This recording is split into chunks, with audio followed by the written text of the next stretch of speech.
Thanks for listening to the Cruise Radio Network's Cruise with Bruce show. I'm Bruce Oliver, the host of this program. Welcome to today's show. It's Tuesday, February 15th, 2011. Thanks for tuning into my program. My guest today is Leo J. Maloney, actor, author, and former Black Ops operative. Think Mission Impossible. Today, Leo will talk about his 35-year career in the secretive world of black operations. We'll hear him talk frankly on how to travel safely home and abroad, the same advice that he has for his close friends and family who travel. We'll also hear about his movies, current quasi-autobiographical novel, Termination Orders, codename Cobra. This Thursday at 10 a.m. Eastern Time, you can listen live to my music alerts and news for travelers and cruisers. Chris Geit will be my musical guest. If you've ever watched the forecast or Local on the 8s on the Weather Channel, you've heard Chris's music. Then next Tuesday, I'll have the full interview with Chris, where Chris will talk about his time in growing up in Milan, Italy, in the Lake District of Northern Italy. Now to my guest, Leo J. Maloney. Leo spent over 35 years working in the most secretive and dangerous areas of law enforcement. In order to publish his quasi-memoir narrative, a masterly blend of Black Ops intrigue had to be cleverly interwoven with imaginative sequences of fiction. The reader must guess which accounts are real and which are merely storytelling, much like the CIA Operatives must call the blurred lines between money and politics, between the U.S. Corporatocracy and the government of the people, in a split-second life and death decision made in our name.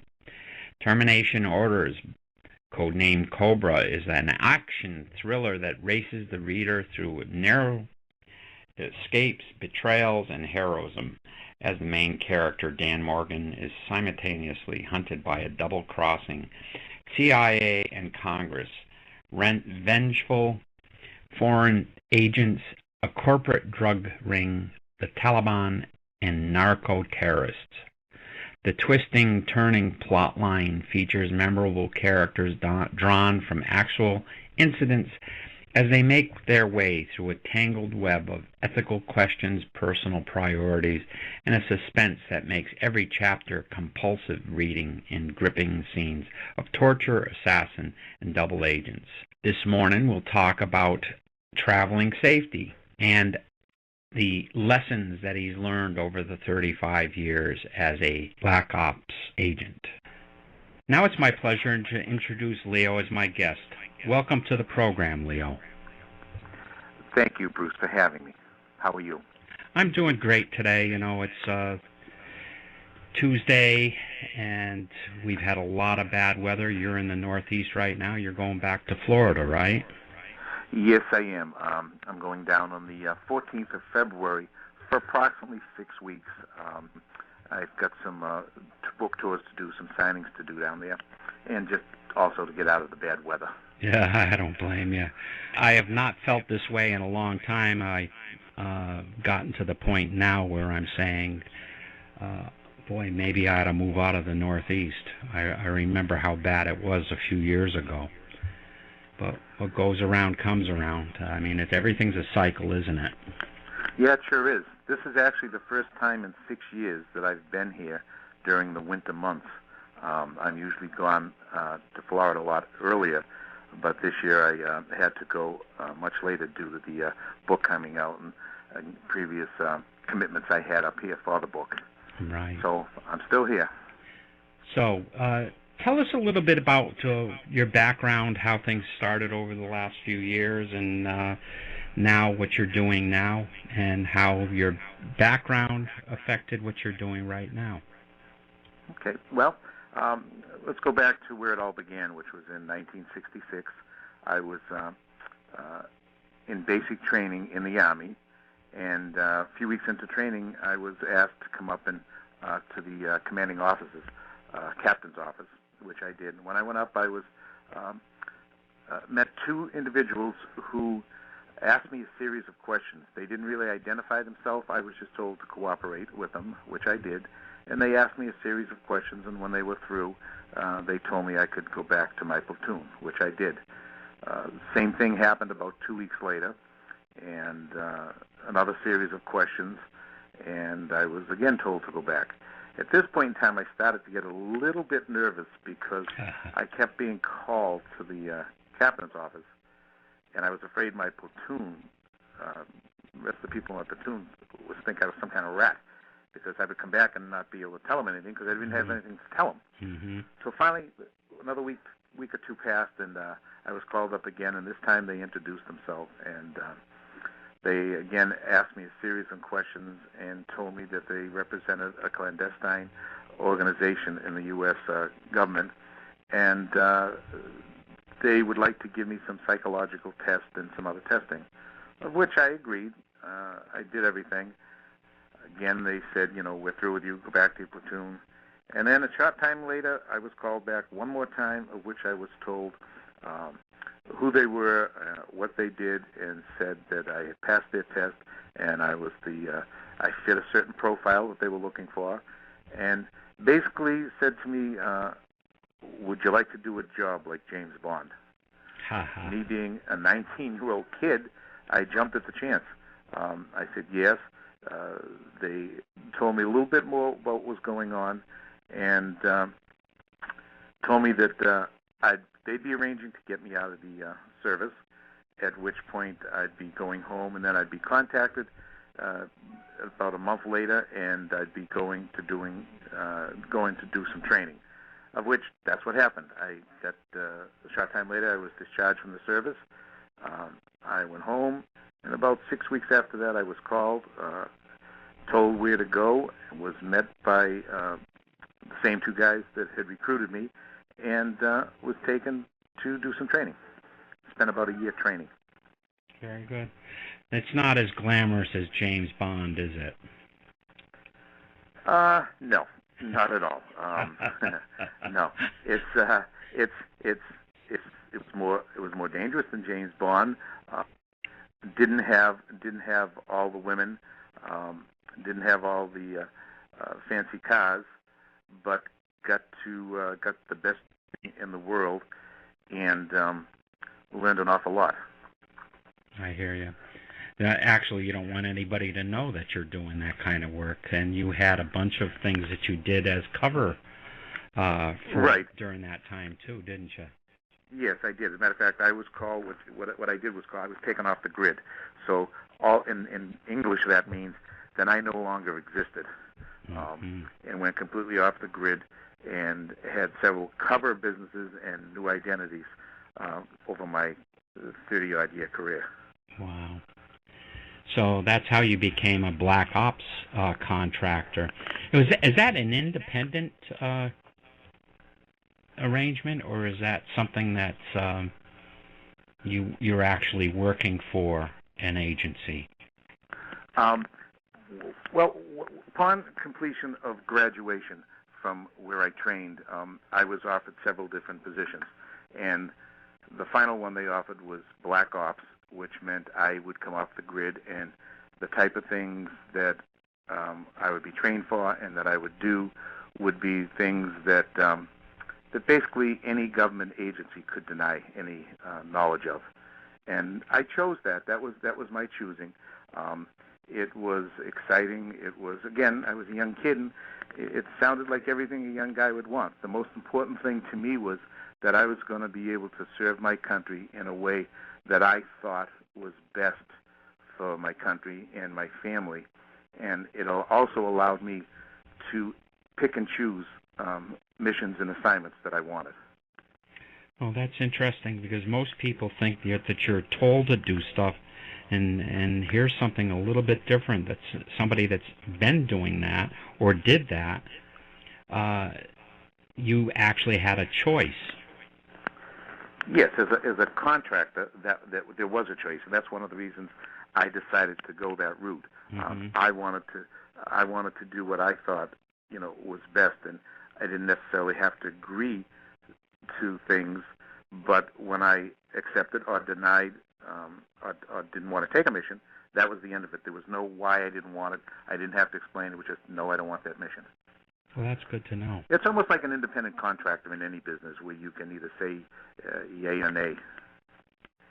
Now, in your book, you wrote a bunch of things about that, and we're going to talk about the book in a little more detail later on, but you wrote the book, Termination Orders, Codename Cobra, and you had some things that you kind of talked about. It's a quasi-memoir that you wrote because you really don't want to divulge a lot of stuff that's classified, and I don't blame you. So if we start talking about some of the disciplines that the hero of your book had to know in order to stay alive, what were some of those disciplines? Well, basically, you had to have good instincts, number one. Instincts were very important. You had to trust your gut. You had to be focused. You had to be have a great deal of discipline and physical and mental toughness. And you had to have the ability to adapt your strategy on a dime. Mm-hmm. If you had all these things, most likely you're going to be successful. No matter what, once you accepted an assignment, you did whatever you had to do, no matter what the consequences were, to get the job done. Mm-hmm. Very interesting. So, as a result, you did a lot of traveling, obviously, and I'm reading the cover of your book, and you've traveled all over the world, and you probably are the most security-minded person that there is because your life's in jeopardy all the time.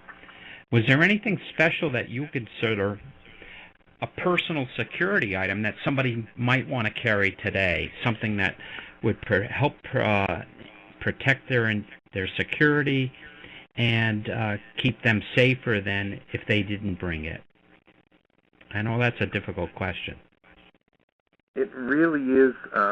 It is to me because I look at things a lot differently than most people.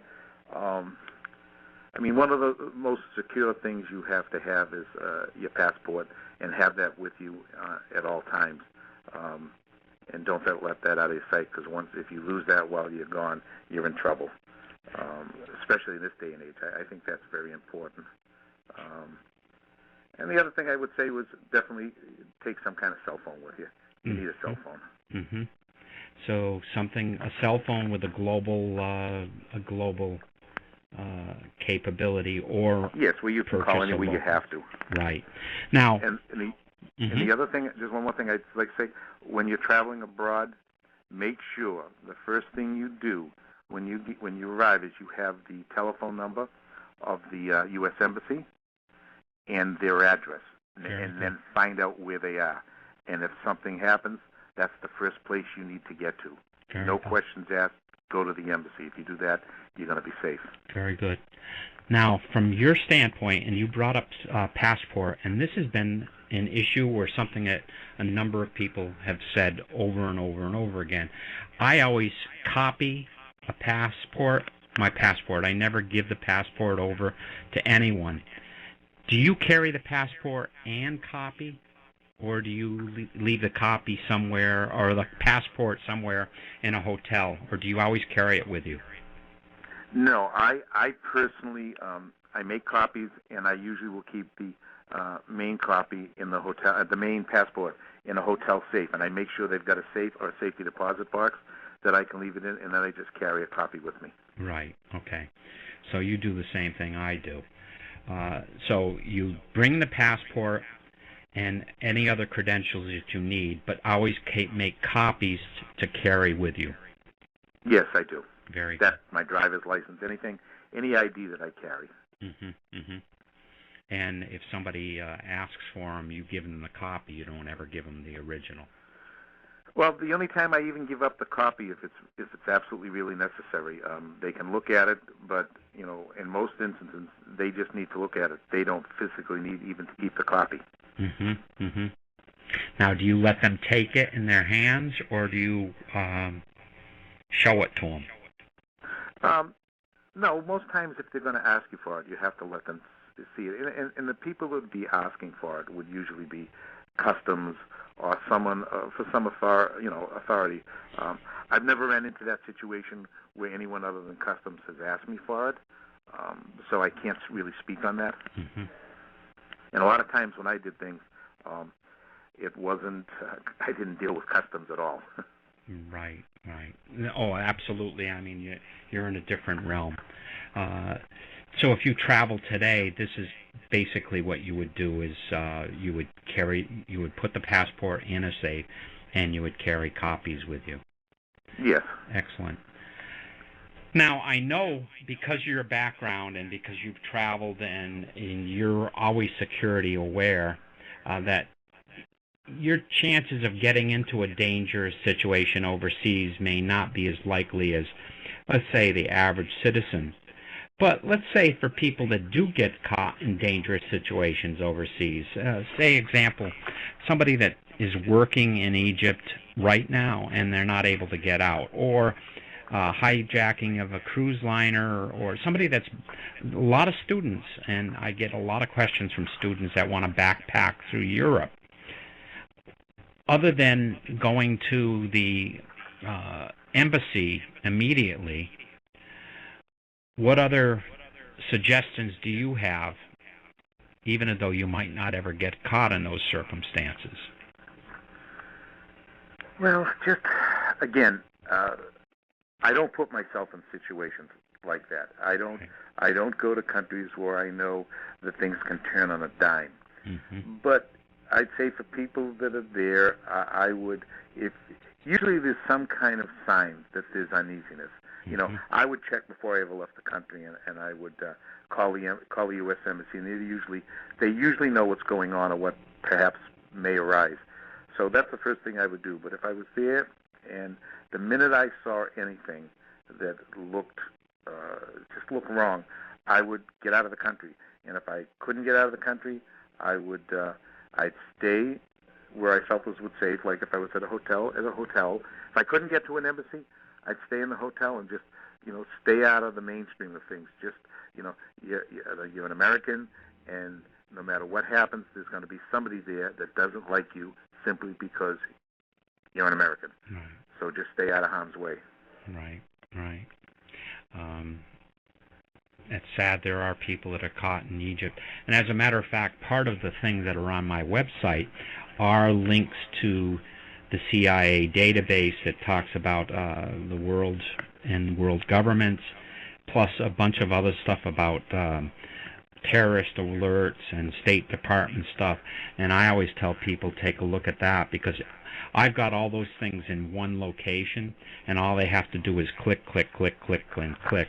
And they should. No, that's a great idea. That they should do that before they go. And as a matter of fact, if the CDC or the State Department or CIA has an alert, don't plan the trip there. I mean, there's other times that you can go when it's less dangerous. So that's great. Great advice, Leo.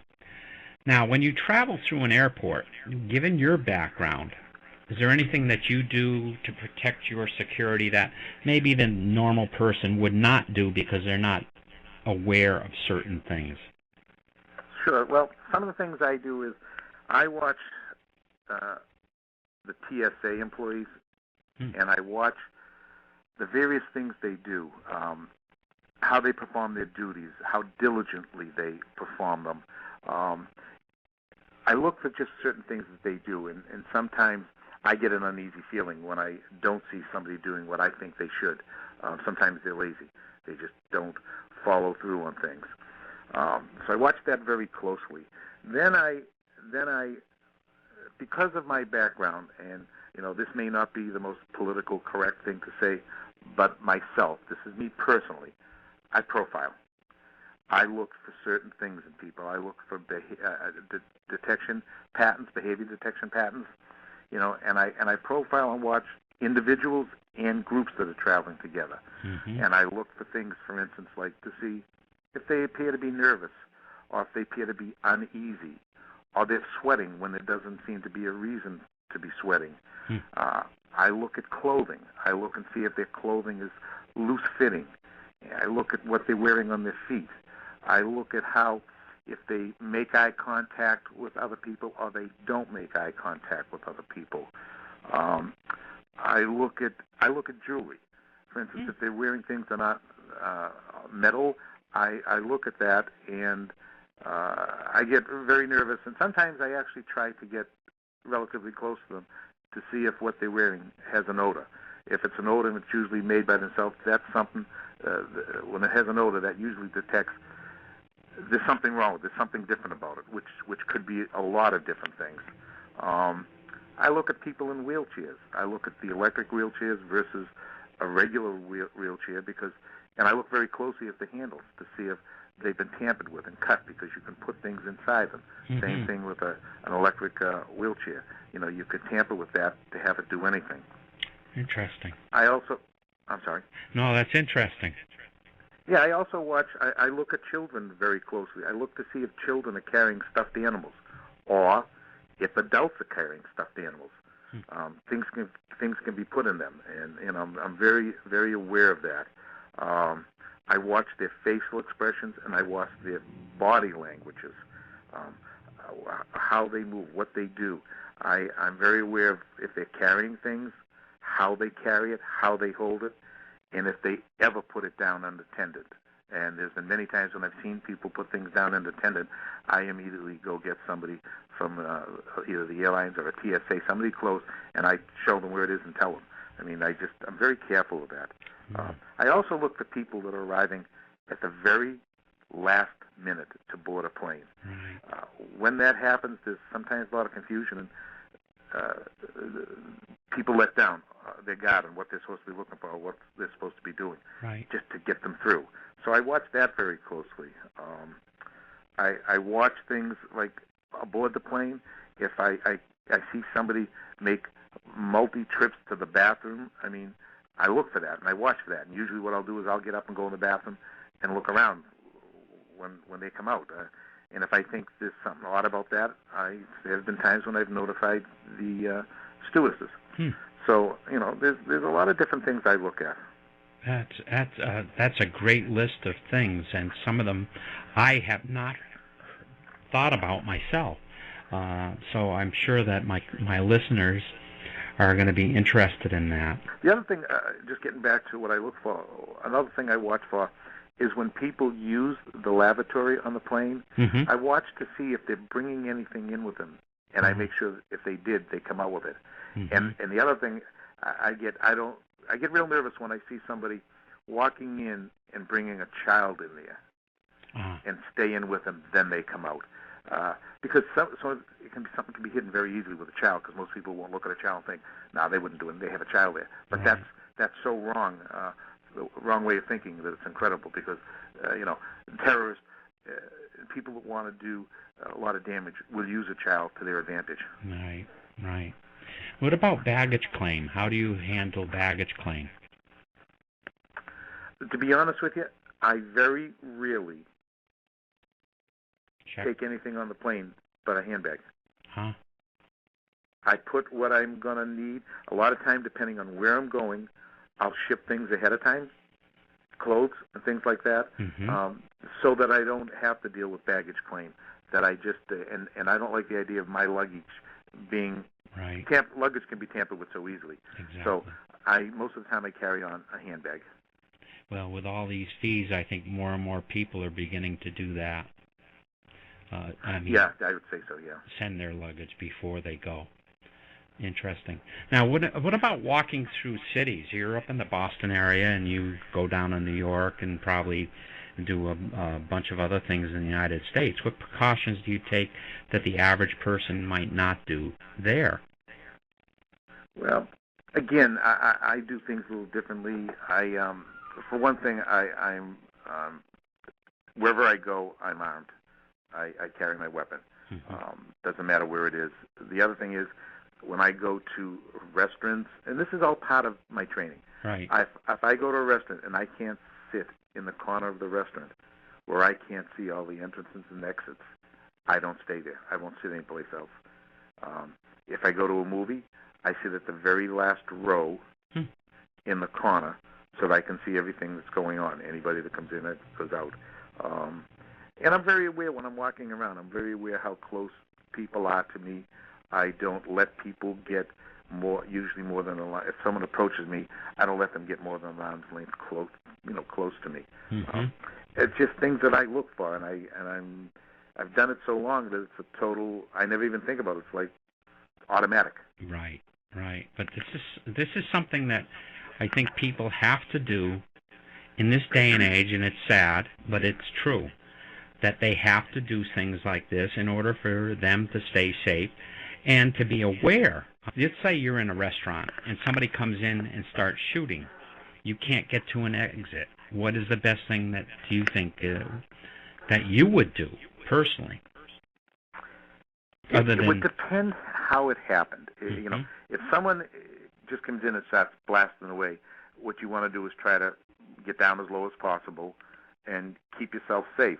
I mean, there may be times if it would have happened where, you would actually hit the ground and play dead. You got a shot at getting through it. Even though I carry a weapon, unless I felt as though I had a chance of taking that person out without injuring anybody else, I wouldn't do it. Right. I would just, try to protect myself and whoever I'm with and hope for the best. Because there are certain situations where, you can't do anything. If you see somebody come in, I watch everything. If I see somebody who looks odd, I'll start watching them. If I think I would, and this hasn't happened, so I'm just going on premises. But if it looked like to me they were acting a little odd, and then they drew a weapon, if I thought I could get my weapon out and take them out before they did anything, I'd act on it. But it hasn't happened, so I don't know until that happens. Yeah, that's exactly true. Now, I was told years ago that the first 5 minutes in any circumstance where there's danger, whether it be a carjacking or somebody coming into a restaurant and they look suspicious and you see something, that as soon as you can get out of that circumstance or out of that area or that whatever, the better off you're going to be. And would you agree with that premise?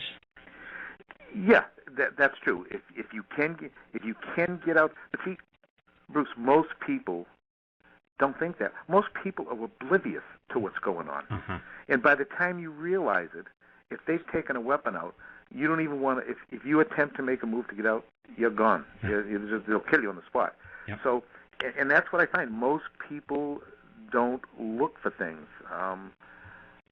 I do. And even with my background and experience, it would depend on what they did that drew my attention. Right.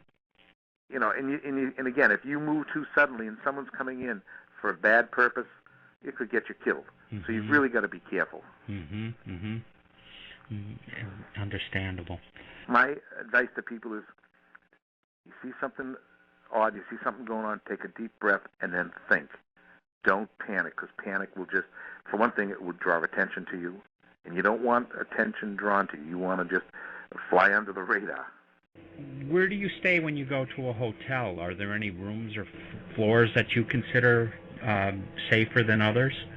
I stay to the lowest, to the closest to the main floor as possible, and I always want a corner room that's the closest to a stairway as possible.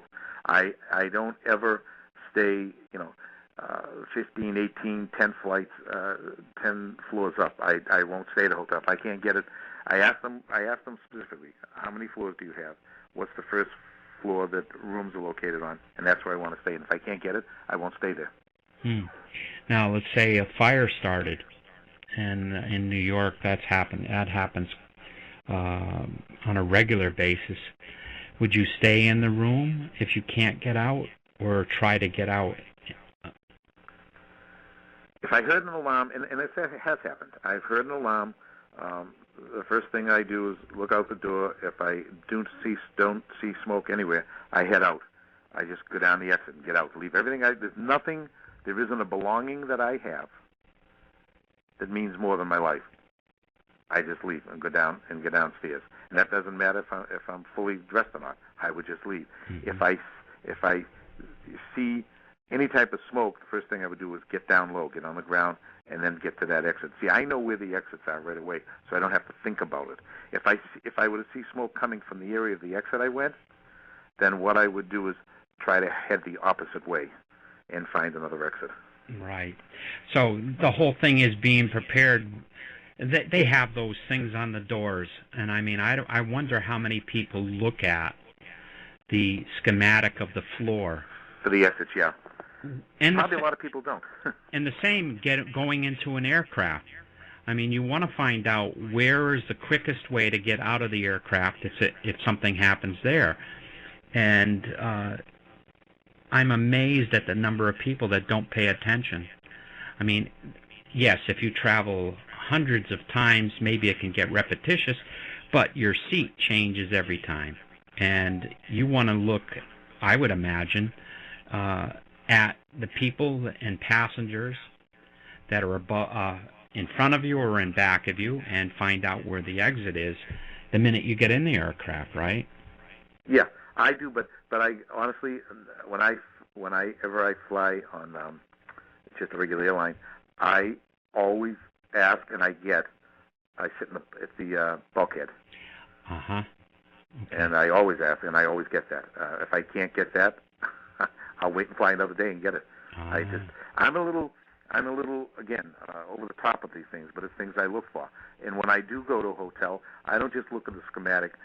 I walk and look and know everywhere on my floor where there's an exit. Oh wow! And it's just habit. But it takes a few minutes, your time, and it could save your life. Absolutely. And that's the same thing with the airline. I've got a thing about flying in the bulkhead for a couple of different reasons. One of them is for safety and being close to that main exit, but also, again, because of the way I think, I like being near the entrance to the cockpit, because if anything were to happen, hopefully I'd be able to react to it and be of some kind of help.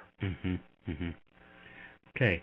Now, a little bit of a different thing. We're talking about if you're driving through a city and somebody tries to carjack a car.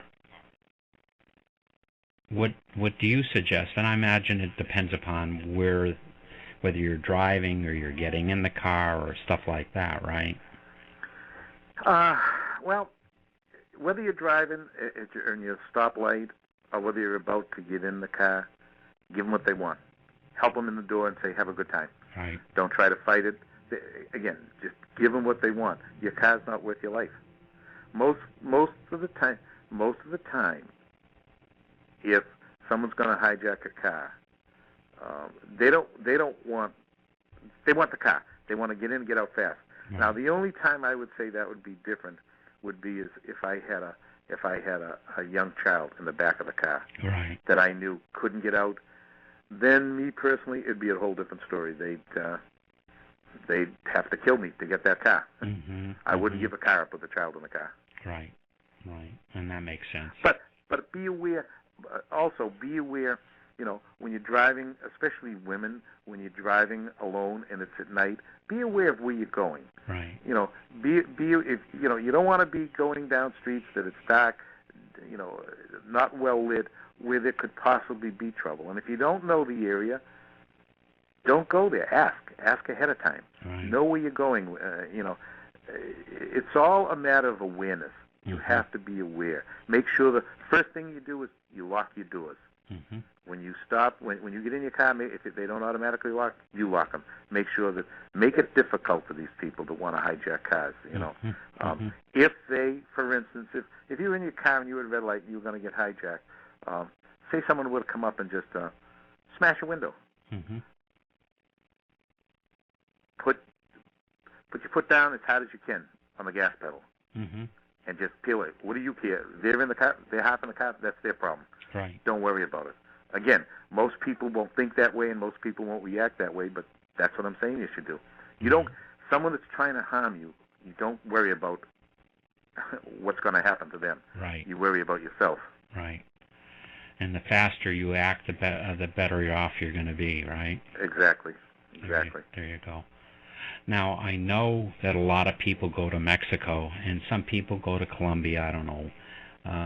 But there's a lot of danger down there, and you hear about kidnappings all the time, people going to Cancun and to Mexico City and all the rest of it. If somebody tries to kidnap them, is there a time that is better to increase your likelihood that you're going to get out of a situation in good shape, or how would you react? Okay, I guess this is kind of the same idea with if someone says to me, would you go on a cruise? Right. My answer is no. Right. I don't put myself in a position knowing the potential. I mean, everybody, unless you live under a rock somewhere, you know there are certain countries. I mean, it's on the news enough that you know there are going to be problems, and they're going to try to kidnap Americans for ransom or just for other reasons. So my advice is you don't go there. And it's hard for me to say what I would do in a situation like that, because I wouldn't put myself in that situation. Working, when I did the work I did, that's one thing. But as just an average guy, that's retired, 63 years old, if I want a trip to Mexico, I would either try to cash it in or give it away. But I wouldn't go. Mm-hmm. Mm-hmm. I mean, and not that it's not that me personally, that I'm afraid, but why put yourself in a position where you're giving them an opportunity? Right. And that's, I feel very strongly. I mean, I have a daughter, a 32-year-old daughter that I give advice to all the time, and to her friends. Doesn't matter how good it sounds, if you're hearing about it all the time and hearing about things that are happening, it can happen to you just as easily. It's not always the other guy. Right. Exactly. And that's what I say to them and recommend. Exactly. There's enough places that are safe. Exactly. There's enough places in this world that are safe that you can go without worrying about, because you're an American, you're targeted right off the bat. Right. And that's kind of a bad way to look at things, but it's realistic. It's what the world is. That's right. It's what it is. We're not back in the 30s, 40s, 50s, and even 70s. I mean, it's changed. Right. Right. Let's say you're in the United States and somebody wants to kidnap you. You know what? That's the kind of a question that's tough for me to answer. If you haven't been in that situation, it's a tough thing to say what the right thing and wrong thing is to do. So it's kind of a question I find I couldn't really give you a good answer for that. Okay, that's fine.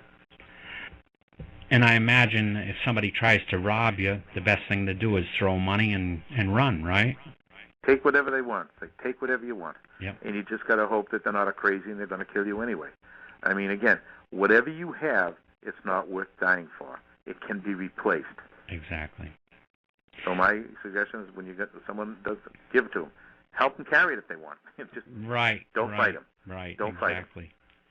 So you've written this book, and the lead character kept the job as a agent or a covert agent from family and a daughter.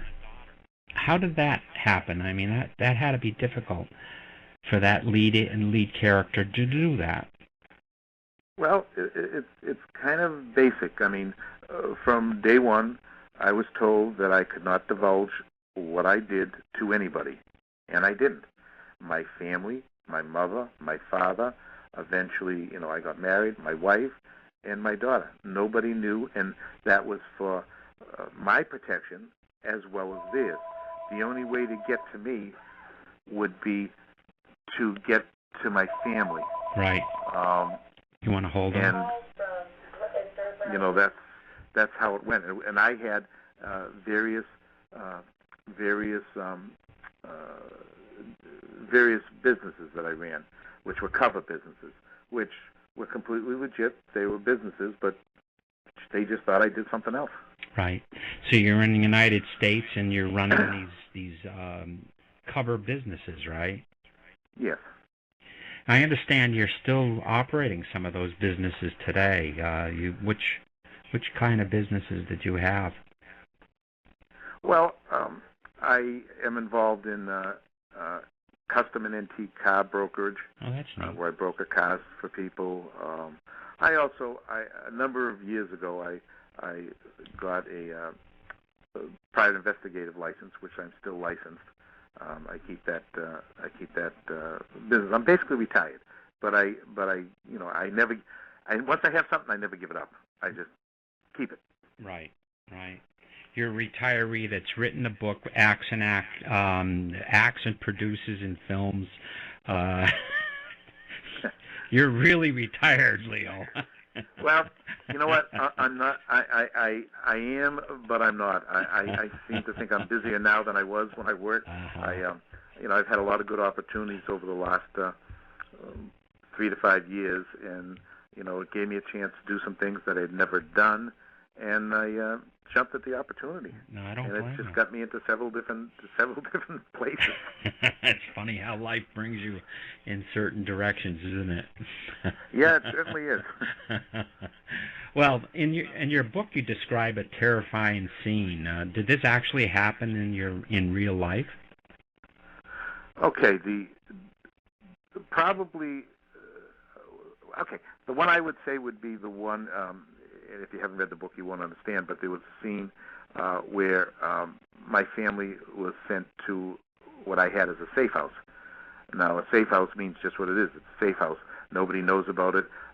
Very few people, your closest friends know about it, and I had sent my wife and my daughter there, and somehow one of the bad guys found out about it, and he went there with the intent to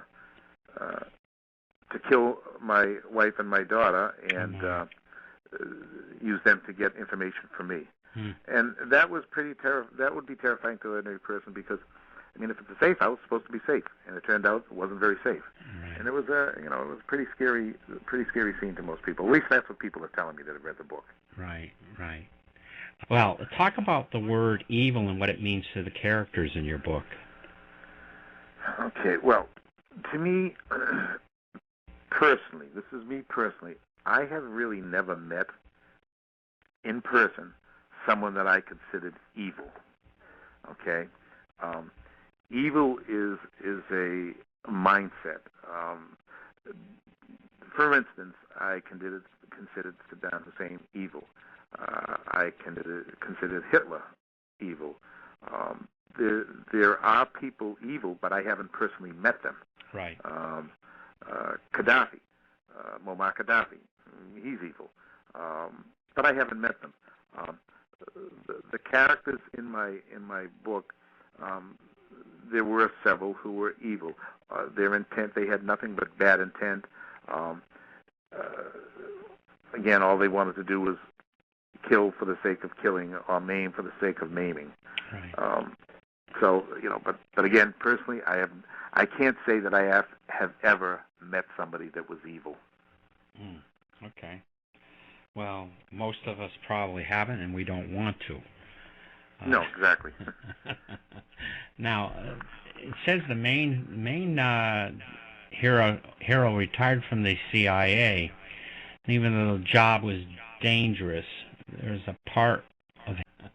Now, it says the main hero retired from the CIA, and even though the job was dangerous, there's a part of him that loved the job.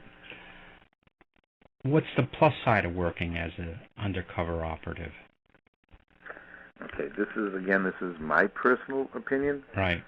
This is what kind of made me tick: the excitement, the adventure, the travel, the constant adrenaline rush when you're on a mission. And this may sound crazy, but you never know if you're going to come back or not. You don't. The type of work, type of jobs that are done, it isn't easy. If it was easy, anybody could do them. Right. So you got to kind of have that mindset. Well, I may come back from this, I may not. But you've got to be willing to accept that. And if you accept that and embrace that, it will work for you. If you don't, then get out of that type of business because you're going to have a very short life.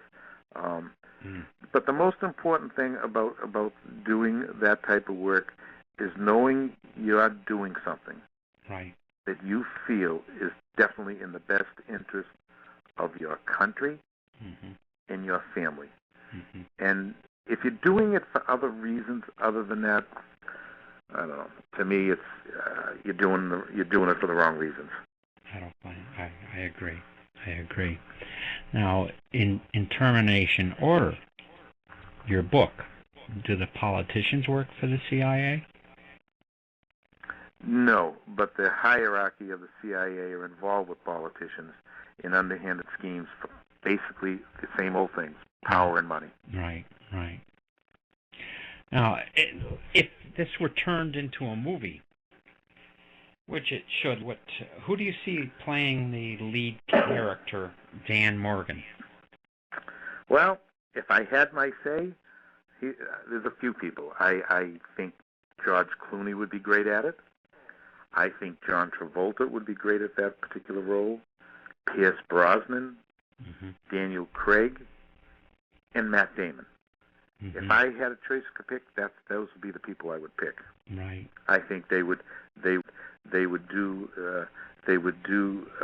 role justice, and they could very easily get into that character. Right, and you can see them in that character because they've played similar movies before. Yeah, they have. Every one of them have been, maybe with the exception of, well, no, there's no exception, even Damon. I think Damon, because Damon's younger, and in the book, the character is in his 50s, so I think it's still Damon still being young, but of course, born primacy. Yeah, he could he could definitely be. I mean, any of those characters I think would be great. And you know what? There may be other people that I haven't even thought of, but if someone asked me that point blank, bam, that's who I'd say. There you go. Now, I want to tell my listeners that if you go to my Cruise with Bruce website, you can purchase your book or your copy of Leo's book there. Where else can they purchase your book, Leo? Okay, if they go to iphbooks.com, or they go to Amazon, and it's available on Amazon, and it's also available on Kindle. And it's also available, especially in Massachusetts, it's available at various Walgreens and a bookstore called the Book Oasis. And it's going to be available very shortly in a lot of major outlets where it's going to be going up Barnes & Noble, iPad. It'll be just about all over the place soon. But a lot of it right now is up on the websites if you go to Amazon. Very good. Yes. Well, they can go to my website and purchase it through Amazon. So if any of my listeners have any questions, I'm going to have all the links for Leo's book and some of his other stuff that he's doing, his website, etc., on my website. Do you have any plans for the future? Blogs, movies, another novel? Well, yes. The sequel to Termination Orders is underway. We started it about a month ago. We expect it to be done, completed, and out by next Christmas, possibly sometime between the end of November and before Christmas. I think it will be out and ready by then. As far as films, we've actually talked to a screenwriter who's interested in developing a screenplay. We wanted to wait until the launch of this first book has taken place, which it has, and so now we're going to talk to her a little more about where this is going to go. She's a Hollywood screenwriter, and she's talked to me and told me that she herself thinks it will make a great screenplay, but we'll see. As far as myself, I don't have any. I'm finishing up a project called Luke 11. It's a independent film, and it's about a domestic abuse case that was actually happened in Massachusetts. It's a true story, and I'm playing the district court judge for the case. Most of the film takes place in the courtroom, and I got that role, and I'm close to finishing up. We got about 3 more weekends, and we'll be done. And we've got a couple of other things, that are going on, but we're still waiting to see which direction we're going to go. Well, Judge Robinson, you've had a varied career. You've played a police officer from Boston. You've played a judge. You've had a whole bunch of cover operations that are fascinating. Life that's been interesting, and most people would say, boy, that really sounds great. It's probably more difficult when you think about it, more difficult than it sounds, and a little more tricky than it sounds, but exciting also. It's been a pleasure having you on my program, and stay in touch. Let me know what's in your future, and I'll try to update my permission to use the music featured on the program has been granted by the musician and/or composer. Permission for rebroadcast of this and other programs are made by a case-by-case basis. All programs are available on iTunes.com. To add our schedule of broadcasts